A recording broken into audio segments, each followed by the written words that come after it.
Nous sommes soldats, combattants pour crier sur le nom de Jésus, nous conquérons. Nous sommes vaillants, Vaillants, c'est de la parole au nom de Jésus, nous conquérons. Nous sommes vaillants, Vaillants, cités à dessein au nom de Jésus, nous conquérons. Nous sommes vaillants, Vaillants, cités à dessein au nom de Jésus, nous conquérons. Quels qu'ils soient les effets, Nous conquérons au nom de Jésus, nous conquérons. quels qu'ils soient les menaces, Nous conquérons au nom de Jésus, nous conquérons. quels qu'ils soient les mensonges, Nous conquérons au nom de Jésus, nous conquérons. quels qu'ils soient l'adversité,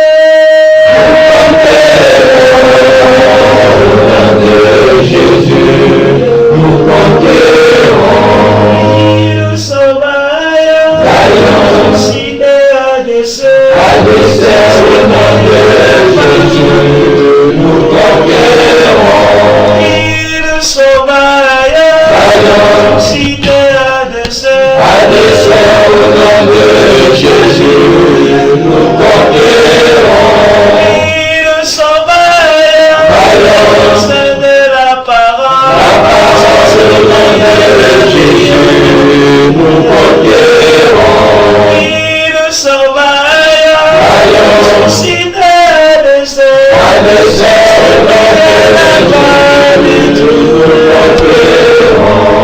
quels qu'ils soient les mensonges,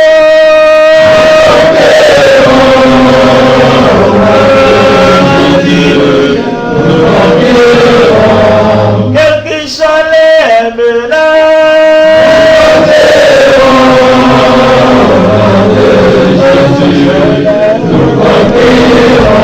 quelle qu'ils soient l'adversité,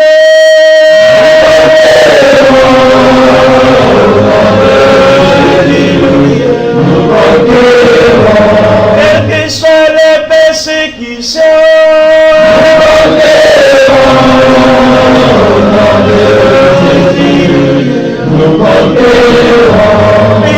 nous sommes vaillants, cités à dessein au nom de Jésus, nous conquérons. nous sommes vaillants, c'est de la parole Nous conquérons. nous sommes vaillants, cités.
Michel Georget, vous étiez professeur de biologie, vous avez écrit le livre « Vaccination, les vérités indésirables ».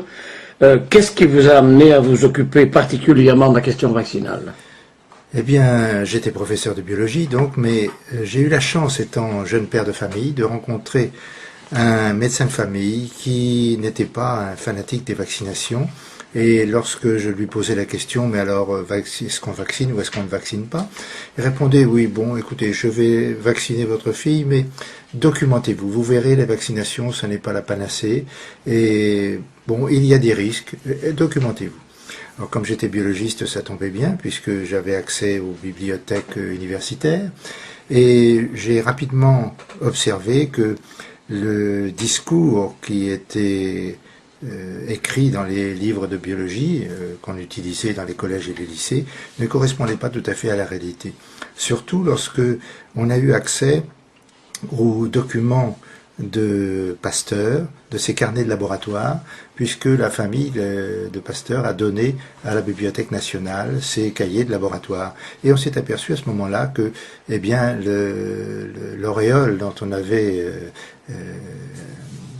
accordé à Pasteur, eh bien, n'était pas tout à fait justifié, parce qu'il y a eu, bien sûr, des expériences qui étaient un peu truquées, et ça a été vu par l'examen des cahiers de laboratoire. Par la suite, eh bien, lorsque je suis arrivé en retraite, comme j'avais pas mal d'amis, y compris dans le corps médical, qui savaient que j'avais des documents sur ces sujets-là, ils m'ont demandé de mettre ça par écrit. Ils m'ont dit, il ne faut pas garder ça pour toi, il faut écrire un livre. Donc j'ai passé les 4 premières années de ma retraite pour rassembler d'abord la documentation la plus récente, et puis ensuite rédiger ce livre. On parle beaucoup du vaccin contre le cancer du col de l'utérus. Qu'en est-il exactement? Le cancer du col de l'utérus, alors d'abord, c'est un vaccin qui n'est pas directement contre le cancer du col de l'utérus, mais contre l'infection du col de l'utérus, qui peut, à terme lointain, entraîner, dans certains cas seulement, un cancer du col de l'utérus. Alors, ce sont les derniers vaccins mis sur le marché, et moi, mon cheval de bataille, je dirais, c'est l'information. Il faut que les personnes auxquelles on propose, voire à qui on impose des vaccinations, eh bien, soient informées des risques de la maladie, bien entendu, mais aussi des risques et de l'efficacité des vaccinations. Or, dans le cas du cancer, dans le cas du col de l'utérus, eh bien, ça n'est pas fait. C'est une véritable propagande avec des inexactitudes et même de véritables mensonges. Un seul exemple. On présente souvent le cancer du col de l'utérus comme le deuxième cancer féminin derrière le cancer du sein, ce qui est évidemment sont des propos effrayants, alors qu'en réalité ce n'est pas vrai du tout. C'est vrai à l'échelle du globe, parce que la plupart, au moins 80% de ces cancers sont dans les pays en voie de développement, mais ce n'est pas vrai du tout pour les pays développés. Et en Europe occidentale, eh bien, selon les pays, le cancer du col de l'utérus est au 14e ou 15e rang des cancers féminins. Donc il est très loin du cancer du sein. Alors parmi les manques d'informations concernant ce vaccin, il y a tout d'abord le fait que, un peu comme pour l'hépatite B dont on a beaucoup parlé également, eh bien l'infection par les papillomavirus est spontanément réversible grâce au système immunitaire, sans aucune séquelle. Et c'est vrai aussi donc pour l'hépatite B. Et lorsque l'infection conduit à des altérations de la muqueuse du col, eh bien des lésions peuvent apparaître, bien entendu, à différents stades. Mais il faut savoir qu'à tous ces stades, une régression spontanée peut également se produire. Ces pourcentages sont les suivants. Lorsque les lésions sont du premier stade, eh bien, il y a 60% de régression spontanée. Alors, les 40% qui restent peuvent donc évoluer si on ne traite pas vers un stade 2, où là, 40% sont encore réversibles. Puis au stade 3, 30% sont encore réversibles. Et à la fin, évidemment, si aucune précaution n'est prise, si aucun traitement n'est envisagé, eh bien, ça peut, bien entendu, à ce moment-là, évoluer en un cancer invasif du col de l'utérus. Alors, bien entendu, ce sont des propos qui sont quand même beaucoup plus rassurants que de dire ce cancer est le deuxième cancer féminin derrière le cancer du sein. Et puis, ce qui est dramatique aussi, c'est qu'il y a des informations qui n'apparaissent nulle part. J'ai trouvé par exemple sur un site officiel du ministère de la Santé du Canada que pour les vaccins d'une façon générale, et c'est vrai aussi pour ce vaccin contre les papillomavirus, aucune recherche concernant la toxicité sur la reproduction et la toxicité sur ce qu'on appelle la reprotoxicité, eh bien, n'est requise pour les vaccinations. Or là, nous avons affaire à des vaccins qui touchent la sphère génitale. Et ce qui est à craindre, c'est qu'on se retrouve dans quelques années peut-être avec des problèmes comparables à ceux qui ont été engendrés par le Distilbène. Vous savez, ce médicament, cette hormone de synthèse qui a été prise par les femmes il y a une trentaine d'années pendant leur grossesse et qui ont conduit à des cancers pour ces femmes et surtout à des anomalies génitales et à des cancers chez la descendance.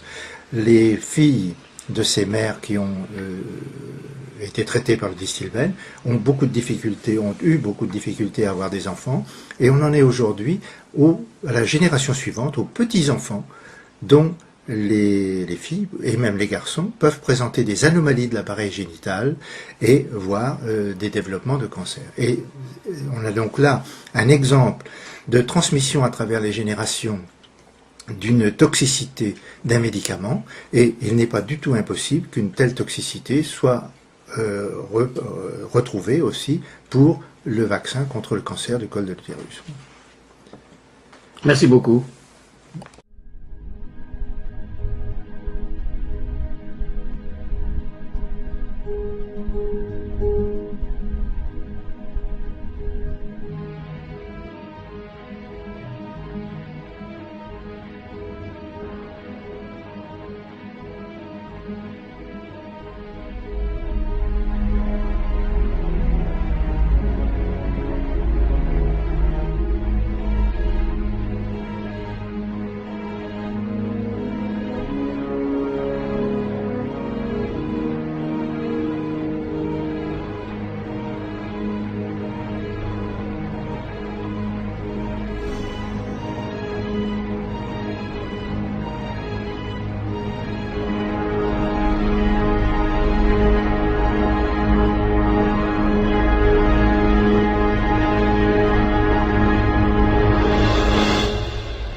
En Jésus seul est mon espoir, lui ma lumière, ma force, mon chant, pierre angulaire, solide rempart, même quand l'orage devient violent.